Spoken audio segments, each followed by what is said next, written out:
Bom dia, Corsou, Bonaire e Aruba. Bom semana e bom bem den boletim semanal do Serviço Meteorológico Corsou. A veta de luna, 21 de agosto de 2023. Nós estamos em temporada peak para o que se trata temporada de huracão.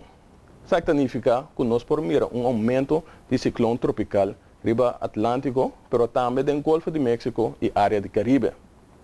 Atualmente, quantidade de ciclone tropical está lo que nós por tomar nota de dia.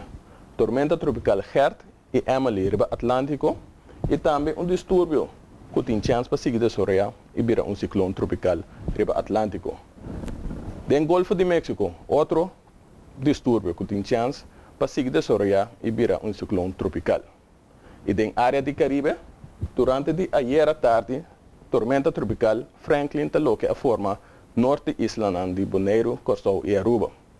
Essa aqui é a influência nos tempos que ainda nós tomamos nota que o vento na vira suave, mas também estava tem nuvem associada com o sistema aqui que a passar para várias partes de nossa isla e genera aguaceiro acompanhado com o equipos. Papeando de aguaceiro, nós registramos uma quantidade de aguaceiro na várias estações riba nossa isla. Parte para baixo de nossa isla a registrar mais tanto aguaceiro comparado com parte para riba. Durante o próximo dia, tormenta tropical Franklin lo move de uma direção oeste para depois vira e move de uma direção principalmente norte. Essa aqui também é a direção de Hispaniola, esta, Santo Domingo e Haiti. E lo alcançaram durante de manhã. Essa aqui significa para nós que o sistema aqui lo sigue influenciar nos tempos que o vento na suave. No momento que o aguaceiro não está caindo, o vento suave aqui por trás com sentimento de extra calor, calor sufocante.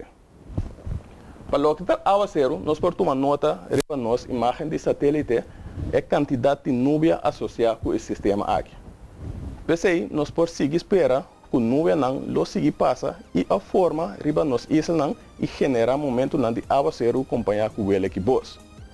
Pois, durante os próximos 5 dias, semana basta ativo para o que se trata aguaceiro.